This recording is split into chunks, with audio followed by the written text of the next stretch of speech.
des particules de CNS et je suis à l'Institut de la physique des deux infinis de Lyon, qui est sur le campus de la Loire. Donc on fait les deux infinis, donc je suis spécialiste en physique des particules, mais je vais essayer aussi de vous parler de l'infiniment grand, parce qu'au final les deux sont reliés. Donc en fait quand on parle de la physique de l'infiniment petit ou de l'infiniment grand, c'est essentiellement de la physique fondamentale. Qu'est-ce qu'on fait en physique fondamentale? On va étudier les composants de la matière, c'est-à-dire de quoi sommes-nous faits, et comment est faite la matière élémentaire. On va aussi regarder les forces et les interactions qui régissent les différentes particules entre elles. Par exemple, pourquoi un stylo tombe? Pourquoi un aimant colle à la porte du frigo? Et puis on va aussi regarder l'étude de l'univers et de son évolution. D'où venons-nous? Et puis la théorie du Big Bang, évidemment. Parce que c'est qu'une théorie, en fait. On pense que le Big Bang, c'est l'explosion primordiale. Il n'y avait personne à l'époque pour aller contrôler. Donc nous, on essaye de faire tout ça. On va commencer par les particules élémentaires. Donc c'est un tableau un peu compliqué, mais on va juste regarder la partie du haut. Donc on vous a fait des galaxies du Soleil à l'être humain. Jusque-là, je pense que vous maîtrisez tous. Puis ensuite, on parle de la cellule. On est fait tous de cellules biologiques. Dans nos cellules, on a des molécules. Et ces molécules, elles sont faites de l'atome. Donc l'atome, on commence à être vraiment petit ici. Et autour du noyau de l'atome que vous avez au centre, on a l'électron qui va être autour. L'électron, c'est une première particule élémentaire. Dans le noyau, en fait, si on regarde correctement, il est fait de protons et de neutrons. Et ces protons et ces neutrons sont eux-mêmes faits de quarks. Donc on a l'électron, les deux quarks up et down, et bien ces trois particules-là forment toute la matière ordinaire que l'on connaît à l'heure actuelle. La roue, la chaise, la table, on est fait de ces particules. Mais nous, en regardant un peu plus précisément, on s'est aperçu qu'il y en avait d'autres qui existent, et qui ont existé juste après le Big Bang, mais qui sont plus stables à l'heure actuelle. Donc on ne va plus les trouver. Et c'est tous les restes des particules que vous avez ici. Et en plus, elles ont des propriétés un peu particulières. C'est pour ça qu'on les regroupe en leptons, en quarks, et puis les familles, en différentes familles, etc. Et la physique des particules, c'est ce qu'on étudie. On étudie essentiellement toutes ces particules qui étaient présentes juste après le Big Bang, mais qui n'existent plus à l'heure actuelle. Donc on va avoir besoin de les produire, vu qu'elles n'existent plus. C'est pour ça qu'on va utiliser des collisionneurs qu'on verra plus tard. Ces particules, elles interagissent entre elles. Les électrons, ils tournent autour du noyau de l'atome. Les interactions, on en a 4 qui sont listées ici. Je ne vais pas aller trop dans le détail parce que c'est un petit peu compliqué, mais tout le monde connaît la gravité. Si on ne vole pas sur la Terre ici, si on ne s'envole pas, c'est parce qu'il y a de la gravité. Okay. Ensuite, on a l'interaction forte qui va garder les quarks à l'intérieur des protons et des neutrons. L'interaction électromagnétique, ça vous connaissez, c'est l'aimant sur votre porte de frigidaire qui est aimanté. D'accord? Et la plus compliquée, c'est l'interaction faible, la plus compliquée à expliquer. C'est elle qui réside dans les désintégrations nucléaires. C'est un peu plus compliqué, on va passer là-dessus. Mais nous, du coup, on va regarder ces différents éléments. Et l'élément qui nous manquait, c'était aussi ce fameux champ de Higgs et le boson de Higgs, qui a été découvert il y a quasiment 10 ans maintenant. Et on verra, je vous en expliquerai un peu plus. Donc on a vu toutes ces particules. À partir de ces particules, comment est-ce qu'on fait un univers? Je vous ai dit, on a des quarks up et down qui sont représentés sous ces différents graphiques. Et en les mettant par 3, on va faire ou des protons ou des neutrons. Donc pour un proton, on va avoir 2 quarks up et un quark down. Et pour un neutron, c'est l'inverse. On a 2 quarks down pour un quark up. Donc si on en prend 2 de chaque, 2 protons, 2 neutrons, et qu'on les associe, on rajoute à ça des petits électrons qui vont circuler autour, et bien on a formé l'atome d'hélium. Et puis après, vous multipliez ça par des milliards de milliards de milliards de milliards de milliards de milliards de milliards de milliards de milliards, et ça forme tout notre univers. Donc on est peu de choses. Moi, c'est ça qui me fascine dans ce que je fais, parce qu'au final, on est fait à partir de peu de choses. Et pourtant, on est quand même radicalement différent d'une chaise. Donc le Big Bang, cette théorie, Alors nous, bien évidemment, on est là, la tête pensante, ici. Et qu'est-ce qui s'est passé à l'origine? Juste après le Big Bang, à 10 puissance moins 43 secondes. Alors 10 puissance moins 43, vous mettez un 0, point. Vous mettez 43 zéros et un 1 après. Vous voyez que pour une seconde, une fraction de fraction de fraction de fraction de fraction de seconde, donc on est quand même au plus proche de juste après le Big Bang. Mais on est quand même vachement loin à l'heure actuelle. Donc à ce moment-là, les photons, qui sont des particules de lumière, et les particules et les antiparticules élémentaires, sont en équilibre. Mais là, à ce moment-là, on estime qu'il y a encore d'autres particules qu'on n'a pas encore découvertes à l'heure actuelle. Et c'est ce qui nous intéresse. En tout cas, c'est ce qui, moi, m'intéresse, c'est ce qui me motive. Donc, on essaye d'arriver au plus proche de ce point-là quand on essaye de faire nos collisions. Si on regarde après ce qui se passe, donc là, on est à 10 puissance moins 32.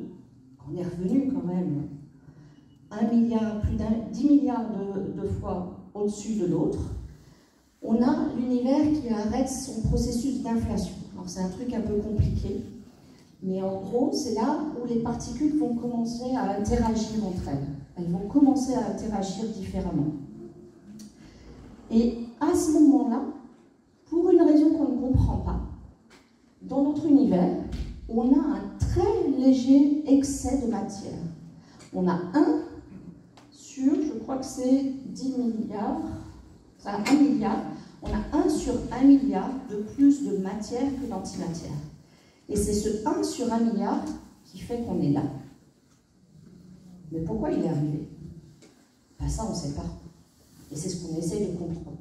Parce que c'est quand même assez incroyable de voir qu'on tient à 1 sur 1 milliard comme chance pour qu'on soit là.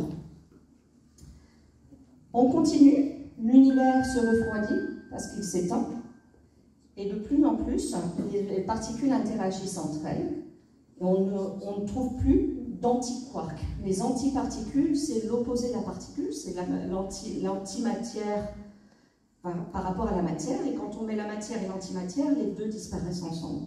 Et c'est ce qui se passe. À ce moment-là, on n'a plus d'antimatière, il ne nous reste que cet léger excès de matière, qui a quand même formé l'intégralité de notre univers, donc on a quand même pas mal de matière. Ici, on est à 10 puissance moins 4 secondes, donc 0,1 millisecondes. Et là, on commence à former des protons, des neutrons. Et toutes les particules instables ont déjà disparu. Là, on commence à avoir à 1 seconde, on n'a plus que des électrons. Et du coup, à 100 secondes, après le Big Bang, on a les premiers noyaux. Et après, on commence à avoir vraiment la matière, les atomes stables, etc. Et puis 1 milliard d'années plus tard, les galaxies. Et 10 milliards d'années, c'est ouf. Et bien nous, en physique des particules, on essaye de revenir à là. Donc on essaye de remonter le temps de 10 milliards d'années et se placer au plus près du Big Bang. Alors, comment on fait ça? On a une théorie qu'on appelle le modèle standard. Il a été testé depuis les années 70 par les physiciens des particules, et en fait c'est un modèle mathématique qui nous prédit les particules et comment elles interagissent entre elles, ce qui permet d'expliquer la matière que l'on connaît à l'heure actuelle. On connaît beaucoup, et on comprend beaucoup, mais on ne sait pas tout. Il reste un petit peu des choses à découvrir. Alors, comme vous êtes sympathique, je vous ai mis le modèle standard. Il n'y en est pas trop, hein. Voilà le modèle standard. Ouais, hein, on est d'accord, hein. Il y a une erreur. Hein. Et tous les H que vous pouvez voir quelque part là, c'est aussi le champ de X. On reviendra dessus, mais voilà. D'accord? Voilà avec quoi on travaille un petit peu. Bon, je vous rassure, je ne travaille pas tous les jours avec ça non plus. Ça, c'était dans mes études, pas le dire. Monsieur Higgs, que vous avez ici, vous l'avez écrit, le modèle standard, en condensé. Et du coup, vous pouvez l'avoir sur 3 lignes d'un t-shirt. Quand même vachement plus simple, hein. Vous y comprenez toujours rien, on est tout à fait d'accord, mais au moins c'est plus simple. La partie intéressante pour lui, c'est ici, c'est le champ de Higgs. le fameux boson de Higgs qu'on a découvert il y a 10 ans. Donc la théorie du modèle standard, encore une fois, ça décrit la physique des particules et les interactions entre ces différentes particules. Il marche très bien. Il est testé depuis les années 60. Ça fait un bon bout de temps qu'on commence à les tester. Mais on connaît déjà ses limites. On sait qu'il n'est pas complet. Parce qu'on a plein de choses qui ne sont pas incluses. Par exemple, la gravité. On ne sait pas comment la gravité interagit sur nos particules. On a vu que dans l'univers, il n'y a pas que simplement de la matière, il y a aussi ce qu'on appelle de la matière noire. Et où a disparu toute cette antimatière? Pourquoi il y avait ce léger excès de matière? Donc ça, c'est des problèmes qu'on essaye de voir.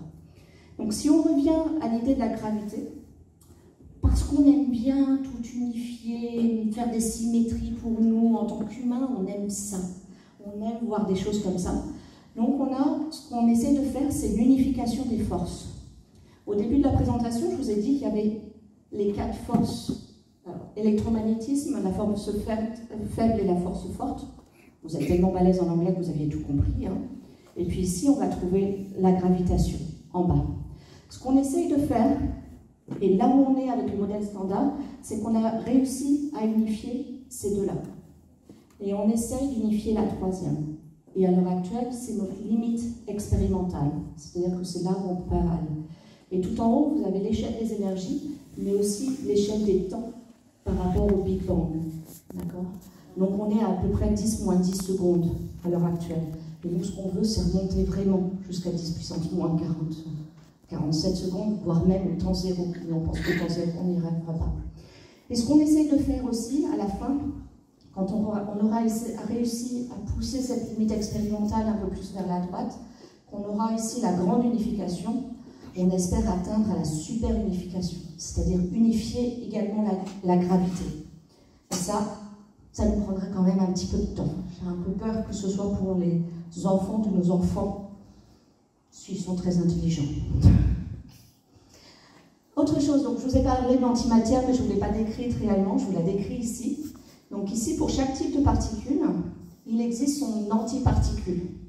Alors on vous les a représentées comme ça parce que souvent on représente les particules par des ronds et du coup les gens pensent que c'est des billes. Ben non, ça n'a pas de forme. C'est tellement petit que ça n'a pas de forme. Donc du coup on s'amuse à vous les représenter n'importe comment pour essayer de balayer cette histoire de billes. Donc toutes les particules et les antiparticules ont des charges électriques de polarité opposée. C'est-à-dire si on a une charge plus d'un côté pour la particule, son antiparticule a une charge moins. Et du coup, qu'est-ce qui s'est passé? Il y a 14 milliards d'années au moment du Big Bang, on avait de la matière et de l'antimatière, et quand on met les deux, ben ça disparaît. Par contre, nous, on est bien là. Donc on sait bien qu'il y avait un surplus de matière à un moment donné, ce fameux 1 sur 1 milliard. Et on essaye de comprendre d'où ça vient, et le modèle standard ne nous le dit pas. Donc ça, c'est quelque chose qu'on essaye de comprendre. L'autre chose qu'on essaye de comprendre aussi, c'est cette fameuse matière noire.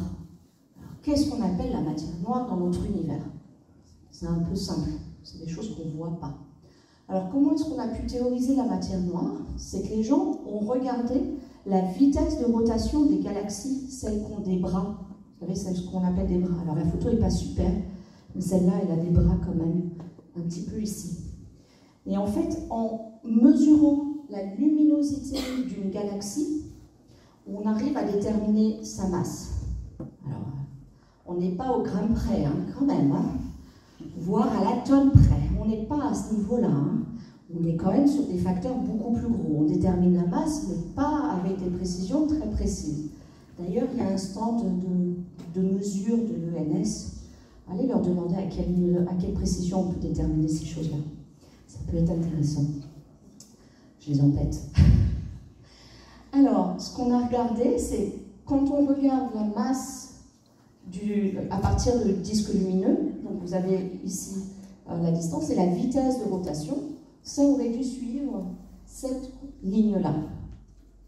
Et on a fait des mesures de la vitesse de rotation, comme il y a des bras, on regarde combien de temps ça prend à passer d'un endroit à un autre.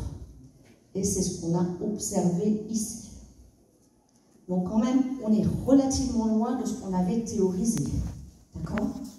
Donc pour compenser cette différence entre les deux, ben les théoriciens, ils ont dit, c'est très simple, il y a plus de matière qu'attendu dans la galaxie, Et comme cette matière, elle n'émet pas de lumière, ben on va l'appeler noir. S'il n'y a pas de lumière, on est dans le noir. D'où l'idée de la matière noire. Donc ça, c'est quelque chose que l'on observe dans les galaxies, mais nous, en tant que physiciens des particules, on estime que cette matière noire doit être formée à partir de particules. Et du coup, nous, on recherche dans nos collisionneurs des particules qui pourraient être des candidats matière noire. Malheureusement, on n'en a pas encore trouvé. De quoi est fait notre univers? Donc on a vu qu'il y avait de la matière noire, mais ils ont théorisé aussi qu'il y avait une partie qui s'appelle de l'énergie noire. Et en fait, la partie lumineuse de notre univers, ce n'est que 4% de notre univers. Le reste, ben, on ne sait pas ce que c'est. Donc ils ont fait quand même des mesures et des estimations. Donc les 4% sont à peu près là. Donc il y a 4% de gaz chaud, donc on est un peu plus que 4%. Il y a 0,5% des étoiles et des planètes. 0,5% de neutrinos, c'est des particules très très légères. Et un tout petit peu de lumière. Et le reste, c'est 25% de matière noire et 70% d'énergie noire. Et là, ça c'est pareil, on n'a aucune idée d'où ça vient, mais ça doit avoir un effet au niveau de nos particules. Donc c'est ce qu'on essaye de chercher. Et ce n'est pas décrit par les modèles standards. Donc tout ça, on se doute qu'il va falloir faire des extensions au modèle standard pour pouvoir décrire tout ça une fois qu'on aura trouvé ces indices-là. Le dernier point, c'est le fameux boson du Higgs. Alors, qu'on a trouvé en 2012. Il nous a fallu quand même 60 ans de recherche pour le trouver. Vous vous doutez bien que les autres questions que je vous ai posées là, on ne va pas les trouver demain. Les autres réponses aux questions, on ne risque pas de les trouver demain. Ça risque de prendre encore au mieux quelques années, au pire quelques dizaines, voire vingtaines d'années, hein, même peut-être un siècle. Peut-être qu'on ne trouvera pas, peut-être qu'on ne comprend pas, peut-être qu'on s'est trompé quelque part à la base. On verra. Donc en fait, les particules, le problème de notre modèle standard, qu'on avait avant la découverte du boson de Higgs, c'est que dans ce modèle standard, les particules n'ont pas de masse. Dans la première équation qu'on a écrite, les particules n'avaient pas de masse. Si les particules n'ont pas de masse, ça veut dire qu'elles voyagent toutes à la vitesse de la lumière. C'est-à-dire que dès l'instant du Big Bang, toutes les particules se sont mises à voyager à la vitesse de la lumière. Le problème, c'est que si toutes les particules voyagent à la vitesse de la lumière, jamais elles vont pouvoir se rencontrer pour former d'autres particules, dont les protons et les neutrons. Donc si elles ne se rencontrent pas, ben, on n'existe pas. Donc la première version du modèle standard avait quand même une grosse lacune, parce qu'on existe bien. Et en même temps, la théorie nous disait, il n'y a pas de masse, donc on n'existe pas. Il y avait bien une lacune.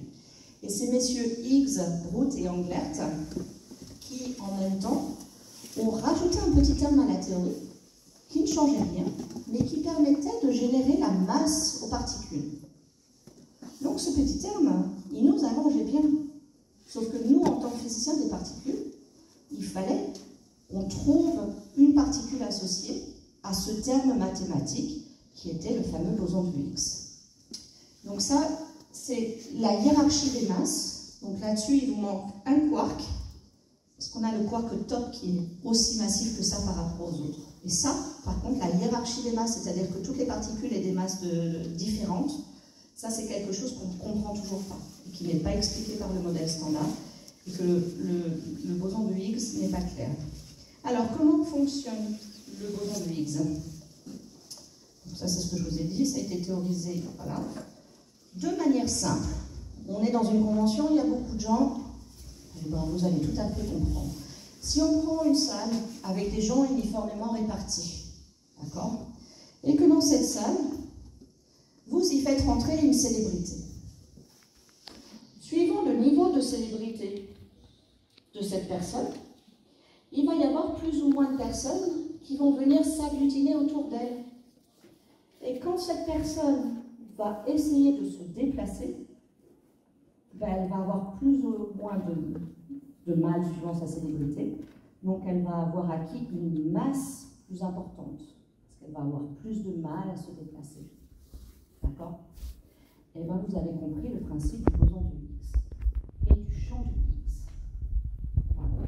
Le champ, ce sont toutes les personnes uniformément réparties, et le fait qu'à un point donné, on va avoir une interaction qui va se produire, donc la célébrité qui rentre dans la salle, et suivant l'interaction qui se fait, on va avoir une agglutination de personnes qui va donner une masse à cette personne-là. Donc ça, c'est ce qu'on a découvert en 2012. Alors, je vous ai parlé de toutes ces particules, etc. Comment on fait en réalité pour voir ces particules? Je vous ai parlé des collisionneurs. On va en fait casser les particules dans des collisions et utiliser leur énergie pure pour en former d'autres. E égale mc2. C'est écrit en grand à côté geek. Donc ça, à peu près tout le monde connaît la formule. Donc nous, on parle de particules qui ont une certaine masse et à qui on donne de l'énergie. On donne de l'énergie en les accélérant. Et puis, on va les faire rentrer en collision. Et qu'est-ce qu'on veut faire? Ben, on préserve E égale mc2, c'est préservé. Donc toute l'énergie qu'on a agglutinée dans ces particules de basse masse peut être convertie en une nouvelle particule de masse beaucoup plus importante. Et ces nouvelles particules de masse beaucoup plus importante, c'est les particules instables qui ont disparu. Et du coup, au sorti de nos collisions, on met un détecteur, et c'est là qu'on va regarder nos différentes particules. Et vous avez l'idée d'une création ici avec un faisceau de protons et d'antiprotons qui vont former deux quarks top. Et ensuite, ces particules, comme elles sont instables, elles n'existent plus, elles-mêmes vont se désintégrer dans des particules qui sont stables. Et nous, autour, tout autour là, on met un gros détecteur pour détecter les particules stables, parce que c'est tout ce qu'on est capable de voir. Et en tant que physicien des particules, sur chaque collision, on regarde quelles sont les particules stables détectées dans notre détecteur, et on essaie de remonter à ce qui s'est passé au point de collision. C'est mon travail de tous les jours. Je trouve ça génial. Je fais des enquêtes tous les jours. Donc voilà le principe. Alors, l'accélérateur, malheureusement, les jeunes ne savent plus ce que c'est qu'un accélérateur, parce que maintenant, on a les écrans plats. Mais pour les plus vieux, qui ont connu les tubes cathodiques, et bien, votre premier accélérateur que vous aviez à la maison, c'était votre télévision, dans votre tube cathodique. Donc, qu'est-ce qui se passe pour créer une accélération? On a une particule qui va être chargée, et auquel on va faire subir une charge inversée. Donc, si on prend un électron, quand on va lui mettre une charge plus devant, il va avancer. Et ensuite, on va changer la polarité de manière à le faire avancer de plus en plus. Et en changeant la polarité de manière de plus en plus fréquente, on va réussir à le faire accélérer. Et donc ça, c'est l'étude cathodique qu'on avait dans notre télévision dans le temps. Donc nous, on fait ça avec le LHC, le Large Hadron Collider. Donc, pour voir plus grand, il nous faut toujours plus d'énergie. Pour voir petit, pardon, il nous faut toujours plus d'énergie. Parce qu'on a besoin de créer des particules plus lourdes. Et on a besoin de se remettre au niveau des conditions du Big Bang. Et du coup, il faut accélérer de plus en plus. Mais par contre, pour courber une particule qui est accélérée, c'est compliqué. Donc on est obligé de faire des collisionneurs circulaires, parce que du coup, à chaque tour, il repasse dans notre même accélérateur, donc on gagne. Mais du coup, dans un volume beaucoup plus important à chaque fois. Donc on augmente la taille des accélérateurs. Et ça, c'est toute l'histoire du CERN. Donc le CERN, que vous avez ici, tout le système d'accélération, qui est basé au CERN dans la région de Genève. En fait, quand on a commencé dans les années 60, on avait simplement le PS, qui est ce petit accélérateur-là. Et puis on a fait toutes les découvertes qu'il y avait à faire sur le PS, et puis on a dit, ah, il nous faut plus d'énergie, il nous faut plus d'énergie. Donc on est passé au SPS, pour le Super PS. Ça fait des noms magnifiques. Donc le PS nous donne quand même toujours du faisceau, parce que ce faisceau va être injecté dans le SPS, qui a tourné jusque dans les années 80, et puis ensuite, il continue à nous fournir du faisceau quand même à différents moments, donc il continue à fonctionner. Et ensuite, le SPS, il a été injecté dans un anneau encore plus grand, qui est à l'heure actuelle le LHC. Le LHC, il fait 27 km de circonférence. Donc ce n'est pas une petite chose. Donc là, vous avez le PS, vous avez le SPS en 76, et puis 81, le LEP, qui est devenu le LHC maintenant. Sur ce LHC, donc on va nous faire des collisions. Et je vous ai dit qu'il fallait des détecteurs pour pouvoir détecter les collisions. Donc on en a essentiellement 4 sur l'anneau du LHC. On va avoir 2 détecteurs généralistes qui sont Atlas ici et CMS. C'est le mien, c'est le plus beau forcément. Et puis vous allez avoir ici Alice et LHCb.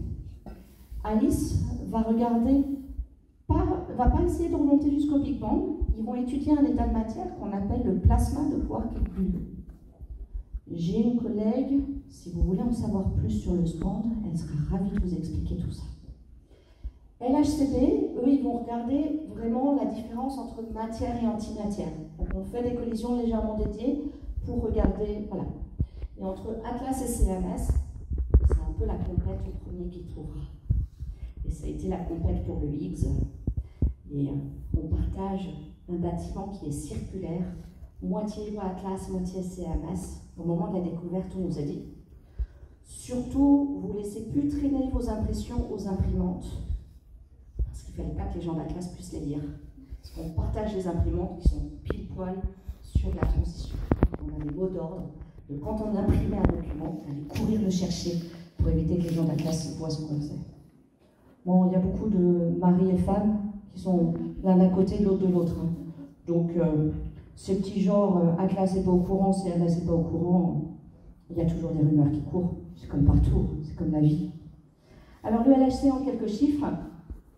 Donc, à l'heure actuelle, l'énergie des collisions, c'est 13 TeV. Ça ne vous parle pas beaucoup, mais c'est un faisceau qui a autant d'énergie qu'un TGV à 300 km/h. D'accord ? Là, on va redémarrer et on redémarre à 13,6 TeV. On réaugmente un petit peu et qu'on arrive à améliorer. Alors, le nombre de paquets, parce qu'on ne fait pas juste une collision d'un proton sur un proton, hein, parce que là, sinon, on n'aurait pas fini. On fait une quantité de paquets de protons. Et la taille d'un paquet, c'est de la taille d'un cheveu, en gros. Donc, la taille du faisceau, c'est un cheveu. Donc, on fait circuler un cheveu contre un cheveu. On fait collisionner un cheveu contre un cheveu en l'ayant fait circuler sur 28 km de diamètre. Je vous souhaite déjà bon courage, j'ai un cas à la main pour essayer de pouvoir faire collisionner un cheveu contre un cheveu. Donc on est quand même pas mal précis quand même. Donc on a 2800 paquets. Chaque paquet contient 100 milliards de protons. Ce pas des petits chiffres. Mais en tournant sur un an, parce que les protons viennent de l'hydrogène, en tournant sur un an, on a à peine utilisé 1 gramme d'hydrogène. Donc vous voyez qu'on n'utilise pas beaucoup de matière, même si c'est 100 milliards de protons. Ensuite, c'est la plus grande machine du monde, avec une circonférence, donc je vous disais, de 27 km. Je suis désolée, parfois j'ai vu 28, mais sur mes transparents, donc je ne suis même pas consistante, c'est pas bien. Et la vitesse de ces protons, c'est la vitesse de la lumière moins 40 km/h. Il manque juste 40 km/h pour qu'on arrive à la vitesse de la lumière. Dans notre voiture, 40 km/h, ça ne nous semble pas beaucoup. Je peux vous assurer là que quand il manque 40 km/h, chaque mètre-heure gagné, c'est énormément d'énergie dépensée. Donc c'est très très difficile de l'améliorer. Mais on y est presque et on veut essayer d'aller plus loin évidemment. Et puis ça nous fait 40 millions de collisions par seconde. Donc c'est pas petite chose. C'est plus vide que le système solaire. Là où on travaille dans le tube à vide, on a un vide encore plus poussé. Et on est refroidi à moins de 171 degrés Celsius, qui est plus froid que l'espace sidéral.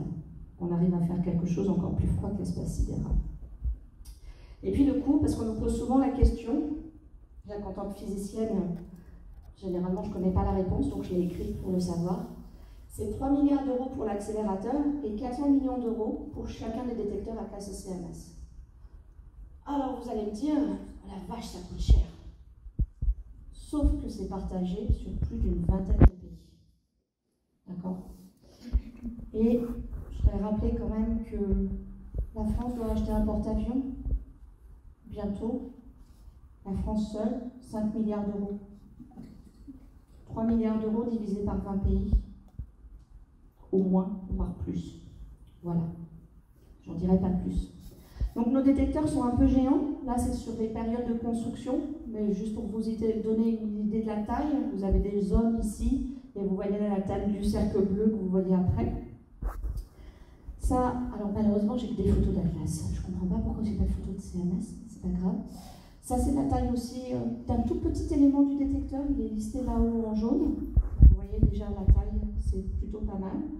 Et puis on s'amuse parce que ces choses-là, c'est pas construit au CERN, mais c'est construit de manière internationale. Comme ça, les coûts sont divisés, puis on fait travailler les économies de chacun des pays.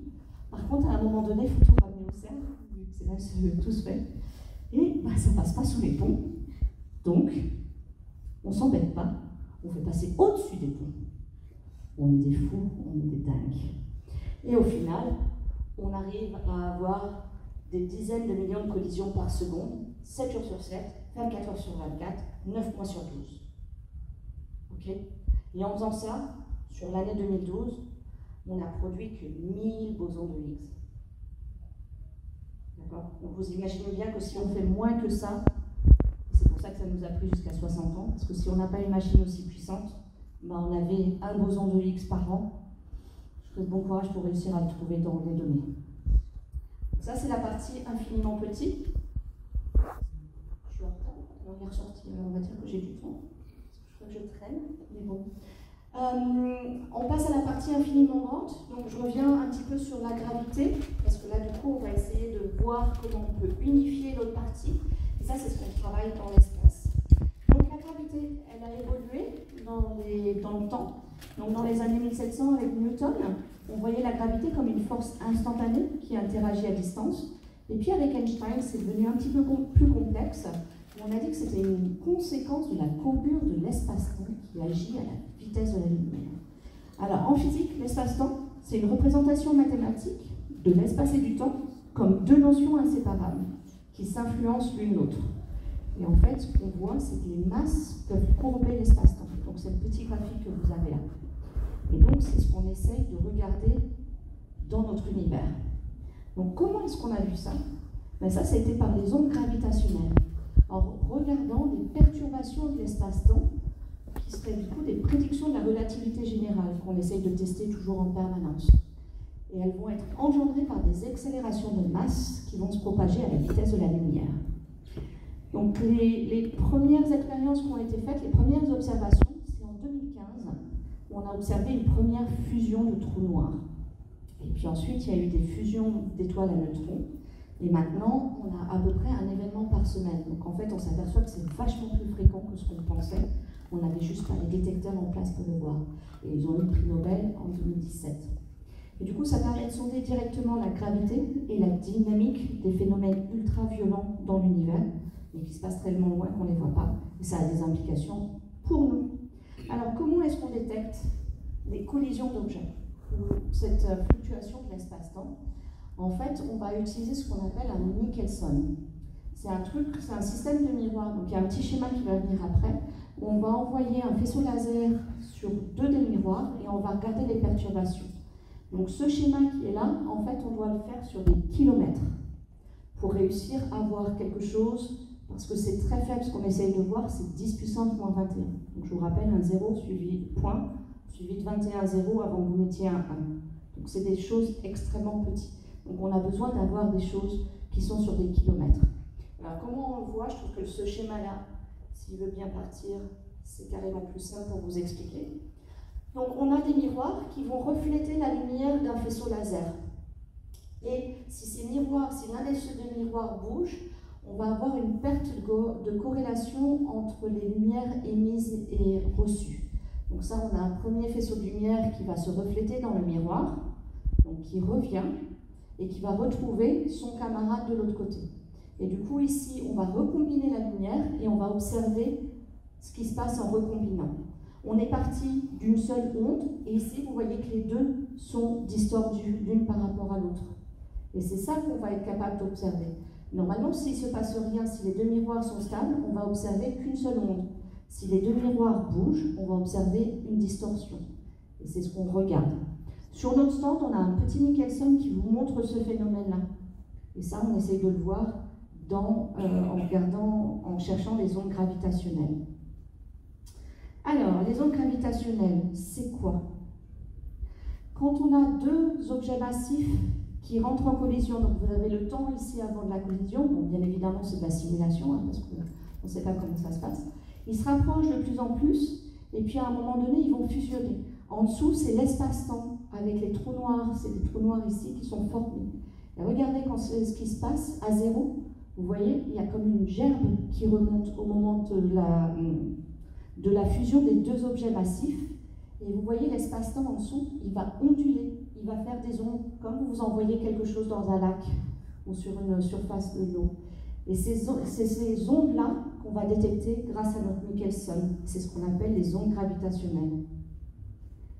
Alors, la situation de Virgo, LIGO, etc., des observateurs des ondes gravitationnelles, c'est la suivante. Donc sur ce graphique-là, c'est un peu compliqué, mais à la verticale, c'est en masse solaire, parce qu'on convertit les masses en fonction de la masse de notre Soleil. C'est une mesure qu'ils utilisent ici. Et à chaque fois que vous avez deux points bleus qui sont reliés ensemble, donc celui-là avec celui-là, ce sont deux trous noirs qui se sont collisionnés ensemble et qui ont formé un trou noir encore plus massif. Et ça, c'est tous les trous noirs. Donc tous les points bleus, c'est tout ce qui a été observé. Donc dans notre univers, on a découvert que les collisions de trous noirs, c'était relativement fréquent, qui n'était pas du tout quelque chose qu'on s'attendait. Parce que jusqu'à présent, on ne regardait pas. Et on a aussi des collisions d'étoiles à neutrons, qui sont notées un peu plus bas avec des masses beaucoup plus faibles. Et du coup, c'est vraiment un domaine qui débute. Donc ils ont commencé à faire des catalogues de tout ce qu'ils ont pu observer. Et ils ont observé, je vous ai noté les événements particuliers ici, avec la réunion de deux objets les plus lourds jamais observés. Deux trous noirs de masse 85 et 66 masses solaires qui ont formé un trou noir de 142 masses solaires. Donc un truc encore plus massif. Si les trous noirs se collisionnent, c'est bien, mais à l'origine, ils viennent d'où ces trous noirs? On ne sait pas. Il faut encore continuer à chercher pour savoir d'où ça vient. Et puis il y a eu aussi la coalescence, donc la réunion ou la collision entre un trou noir et un objet mystérieux qu'on n'a pas réussi à catégoriser de 2,6 masses solaires. Mais du coup, ils ont trouvé ce type de choses et c'est relativement intéressant pour comprendre ce qui se passe dans notre univers à des distances qu'on ne peut pas observer à l'aide des télescopes à l'heure actuelle. Voilà. Donc en gros, je vous ai parlé de la physique des particules et je vous ai parlé un petit peu de ce qu'on appelle de l'astrophysique, mais en fait c'est les trois domaines qui sont liés entre eux, tous interagissent en fonction des uns des autres. Au milieu on va trouver les astroparticules, en haut on va trouver la cosmologie avec l'histoire et la structure de l'univers, bien évidemment on a besoin de savoir tout ça. Je vais m'arrêter ici, donc je ne sais pas si vous avez des questions. Il m'a pas encore viré de la salle, donc visiblement on a un peu de temps. Sinon, n'hésitez pas, on est présent sur notre stand, on est le CERN, l'IP2I, le laboratoire. On a des lunettes de réalité virtuelle qui vous permettent de rentrer dans le détecteur CMS, c'est vraiment génial. On est de moins en moins nombreux, alors il faut nous excuser, il faut avoir accepté un petit peu notre attente. On a un flipper qui vous permet de voir la sélection des 1000 bonnes collisions parmi les 40 millions par seconde. On a un mini Virgo, comme je vous ai dit, pour voir les ondes gravitationnelles. Bref, il y a aussi tout plein de gens qui sont disponibles pour discuter avec vous. N'hésitez pas, on ne vous mange pas. Merci.